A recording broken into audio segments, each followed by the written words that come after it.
Hello hi അസ്സലാമു അലൈക്കും. അപ്പോൾ ഇന്ന് 4ാം ക്ലാസ് കുട്ടികൾക്ക് മദ്രസയിൽ ദുറൂസ് എക്സാം ആയിരുന്നു, പരീക്ഷ ആയിരുന്നു. അപ്പോൾ ഇന്നത്തെ പരീക്ഷ പേപ്പർ കിട്ടിയിട്ടുണ്ട്. ഇന്നത്തെ ദിവസം നടന്ന ക്വസ്റ്റ്യൻ പേപ്പറാണ് കേട്ടത്.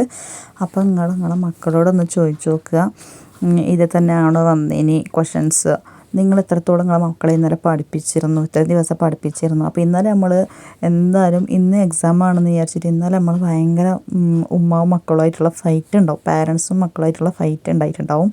അപ്പോൾ ആ ഫൈറ്റിൽ നിങ്ങളിതൊക്കെ പഠിപ്പിച്ചിട്ടുണ്ടോ, നിങ്ങളെ മക്കൾ ഇത് പഠിച്ചിട്ടുണ്ടോ, എത്രത്തോളം നമ്മളെ മക്കൾ പരീക്ഷയ്ക്കുള്ള ആൻസർ എഴുതിയിട്ടുണ്ട് എന്നുള്ളത് ഉറപ്പ് വരുത്തണമെങ്കിൽ നിങ്ങളെ മക്കൾക്ക് ഈ ഒരു പേപ്പർ ഒന്ന് കാണിച്ചു കൊടുത്താൽ മതി.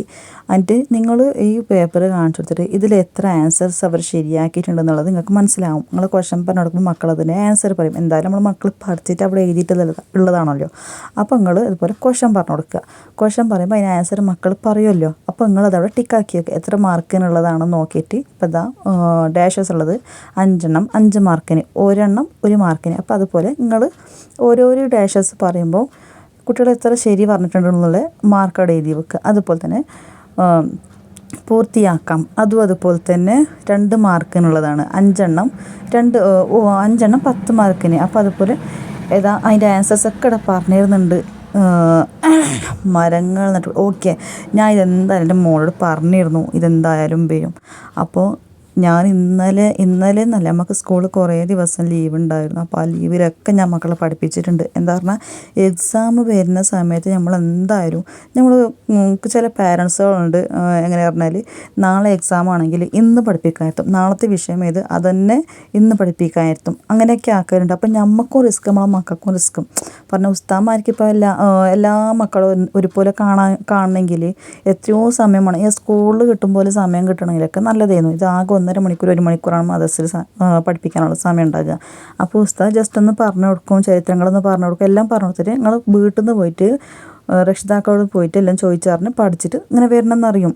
പക്ഷെ അവർക്ക് ഓരോരുത്തരെ വിളിച്ച് പഠിപ്പിക്കുകയാണെന്നെങ്കിൽ ക്വസ്റ്റ്യൻ ആൻസേഴ്സ് എല്ലാം ചോദിച്ച് പഠിപ്പിക്കുകയാണെന്നുണ്ടെങ്കിൽ അവർക്ക് കുറേ സമയം വേണ്ടി വരും. അപ്പോൾ അവരെന്താക്കും, വീട്ടിൽ പോയി പഠിക്കാൻ പറഞ്ഞ് നമ്മൾ നെഗ്ലേറ്റ് ആക്കി വിടും. നമ്മൾ നെഗ്ലേറ്റ് ആക്കാൻ നമുക്ക് കുഞ്ഞു മക്കളുണ്ടാവും, നെഗ്ലേറ്റ് ആക്കുന്നല്ല കേട്ടോ.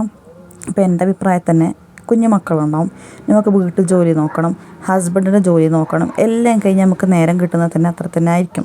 പക്ഷേ അതല്ലായിരിക്കും ചിലപ്പോൾ ഉസ്താദും ടീച്ചേഴ്സും നമ്മൾ കരുതുക, അവർ പഠിപ്പിക്കുന്നില്ല, അവർ ശ്രദ്ധിക്കുന്നില്ല, അങ്ങനെയൊക്കെ ആയിരിക്കും വിചാരിക്കുന്നുണ്ടാക്കുക. അപ്പോൾ നമ്മളെന്താക്കുക, ഒരു ദിവസം മുന്നേ ആയിരിക്കും നമ്മൾ കുത്തിയിരുന്ന് പഠിപ്പിക്കുക. അപ്പോൾ നിങ്ങളത് നോക്കുക, ഞാനിപ്പോൾ എവിടേക്കല്ലോ എത്തിയ ഗൈസ്. അപ്പോൾ നിങ്ങൾ ഇത് മാത്രം ഒന്ന് നോക്കിയാൽ മതി. നിങ്ങൾ കുട്ടിക്ക് ക്വസ്റ്റ്യൻ പറഞ്ഞു കൊടുക്കുക, അതിൻ്റെ ആൻസർ ഇത് ശരിയുണ്ടോ എന്ന് നോക്കി അതിൽ മാർക്ക് ഇട്ട് കൊടുക്കുക. അപ്പോൾ ഞാൻ മിക്കവാറും എൻ്റെ മോളെ നല്ല പഠിപ്പിച്ച് വിട്ടിരുന്നു. സ്കൂൾ ഞാൻ പറഞ്ഞല്ലോ, നമുക്കൊരു മാസത്തോളം സ്കൂൾ ലീവ് തന്നിരുന്നു, ദസറ ലീവ് എന്നിട്ട് തന്നിരുന്നു. പിന്നെ അത് കഴിഞ്ഞ് ദസറ ലീവിന് കഴിഞ്ഞതിൻ്റെ ശേഷം ഓപ്പൺ ആയിട്ടില്ല, പിന്നെ നമുക്ക് ലീവ് ഉണ്ടായിരുന്നു. അപ്പോൾ ആ സമയത്തൊക്കെ ഞാൻ ടൈം വേസ്റ്റ് ആക്കാൻ വിട്ടിട്ടില്ല.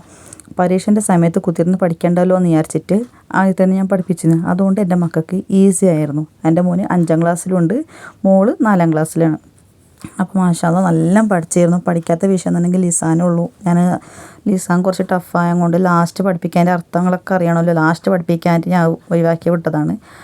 അപ്പോൾ ഇന്നലത്തെ പരീക്ഷയൊക്കെ നല്ല ഈസി ആയിരുന്നു. ഇന്നലത്തെ പരീക്ഷ പേപ്പർ വേണമെന്നുണ്ടെങ്കിൽ എല്ലാവരും കമൻറ്റ് അറിയിക്കുക. കമൻറ്റ് അറിയിച്ചാൽ ഞാൻ എന്തായാലും ഇൻഷാ അല്ലാഹ് ഇന്നലത്തെ ക്വസ്റ്റ്യൻ പേപ്പർ ഇടുന്നതായിരിക്കും. അപ്പോൾ ഏകദേശം ആൻസേഴ്സൊക്കെ ഇതിലുണ്ട്. അപ്പോൾ ബാക്കിയുള്ളതൊക്കെ നിങ്ങൾ പഠിപ്പിച്ചാണല്ലോ, നിങ്ങൾക്ക് തന്നെ മനസ്സിലാവില്ല. നിങ്ങൾ മക്കളെ എഴുതിയിട്ടുണ്ടെങ്കിൽ നിങ്ങളെ മക്കൾക്ക് മനസ്സിലാവും ഗൈസ്. അപ്പോൾ ഒന്ന് ചോദിച്ചറിയാം. നമ്മൾ എപ്പോഴും ഇല്ലേ ഇതിപ്പോൾ നോക്കിയിട്ട് ഗൈസ് ഇന്നത്തെ പേപ്പർ നോക്കിയിട്ട് നിങ്ങൾ ഞങ്ങളുടെ ചോദിച്ചോളി. പക്ഷേ ഞാൻ ഇനി വേറെ ട്രിക്കുകൾ പറഞ്ഞുതരാം മക്കളെ പഠിപ്പിക്കേണ്ട രീതിയിൽ. ഇപ്പോൾ ഏകദേശം നമ്മളിപ്പോൾ പരീക്ഷ എടുക്കാറാകുമ്പോൾ 2 ആഴ്ച മുന്നേ പഠിപ്പിക്കുന്ന ആൾക്കാരുണ്ടാവുമല്ലോ, അവർ നല്ല പാങ്ങിൽ പഠിപ്പിച്ച് കഴിഞ്ഞിട്ട് പിന്നെ 2 ദിവസം ഒരു ഗ്യാപ്പ് കൊടുക്കുക, കളിക്കാൻ അത് ശ്രദ്ധിക്കണം. പക്ഷേ അന്ന് ശ്രദ്ധിച്ച പോലെ അങ്ങനെ ശ്രദ്ധിക്കാണ്ട് ഗ്യാപ്പ് കൊടുക്കുക. പിന്നെ എക്സാം വരുന്ന സമയത്ത് നല്ല പഠിച്ചിട്ടുണ്ടാവില്ല 2 ആഴ്ച മുന്നേ. അപ്പോൾ എക്സാം വരുന്ന സമയത്ത് ഇപ്പം നാളെ ലിസാനാണെങ്കിൽ ഇന്ന് നമ്മൾ ലിസാൻ മാത്രം പഠിപ്പിക്കുക. നമ്മൾ വിചാരിക്കും അപ്പോൾ എനിക്ക് ഫോൺ വന്നു പോയി, അതുകൊണ്ടാണ് കുറച്ച് ഡിസ്റ്റർബൻസ് ആയത്. പിന്നെ അതുപോലെ ഞാൻ പറഞ്ഞതെന്ന് വെച്ചാൽ ഇനിയിപ്പോൾ നാളെ ലിസാനാണെങ്കിൽ നമ്മൾ ഇന്ന് വൈകുന്നേരം ഇരുത്തിയിട്ട് ലിസാനെ മാത്രം പഠിപ്പിക്കുക. നമുക്ക് അത്രത്തോളം ലിസാനെ മാത്രം പഠിപ്പിക്കുക. നമ്മളിപ്പോൾ ഇന്ന് ലിസാൻ പഠിച്ചിട്ടായാലും ഇനിയിപ്പോൾ മറ്റന്നൊക്കെ കൂടി ഇന്ന് പഠിപ്പിക്കുക എന്നുണ്ടെങ്കിൽ ഒരിക്കലും അങ്ങനെ ചെയ്യരുത്. എന്താ പറഞ്ഞാൽ നമുക്കിത് കൺഫ്യൂസ് ആവും. കൺഫ്യൂസ് എന്ന് വെച്ചാൽ ലിസാന് വേറെ പഠിക്കണം, പിന്നെ മറ്റന്നാ ചിലപ്പോൾ ഫിഖ് ആയിരിക്കും, അപ്പോൾ ഫിഖിൻ്റെ പഠിപ്പിക്കും.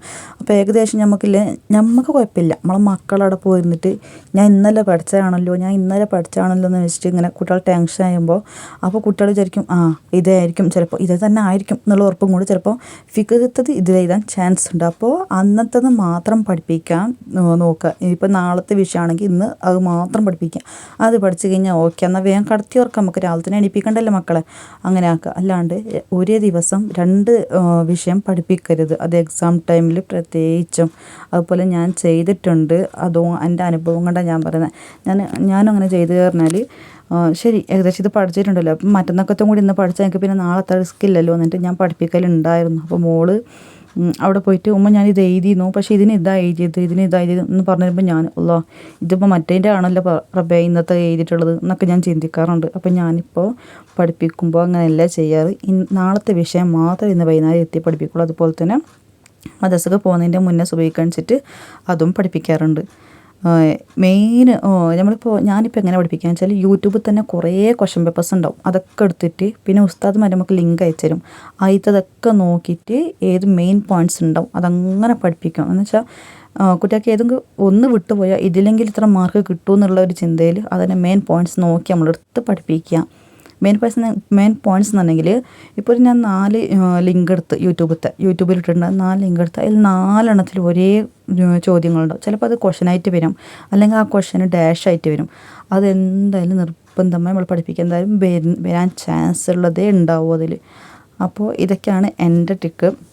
ഇതിപ്പോൾ 4ാം ക്ലാസ്സിലെ പേപ്പറാണ്. ഇനിയിപ്പോൾ നിങ്ങൾക്ക് ഏതെങ്കിലും ക്വസ്റ്റ്യൻ പേപ്പർ ഇന്നത്തെ പേപ്പർ വേണമെന്നുണ്ടെങ്കിൽ കമൻറ്റ് സെക്ഷനിൽ ഒന്ന് അറിയിച്ചാൽ മതി. ഇൻഷാ അല്ലാഹ് ഞാൻ ഇടുന്നതായിരിക്കും. അപ്പോൾ ഇത്രയൊക്കെയുള്ളൂ ഇന്നത്തെ വീഡിയോ. എല്ലാവരും ലൈക്കും ഷെയറും സബ്സ്ക്രൈബും ചെയ്യും.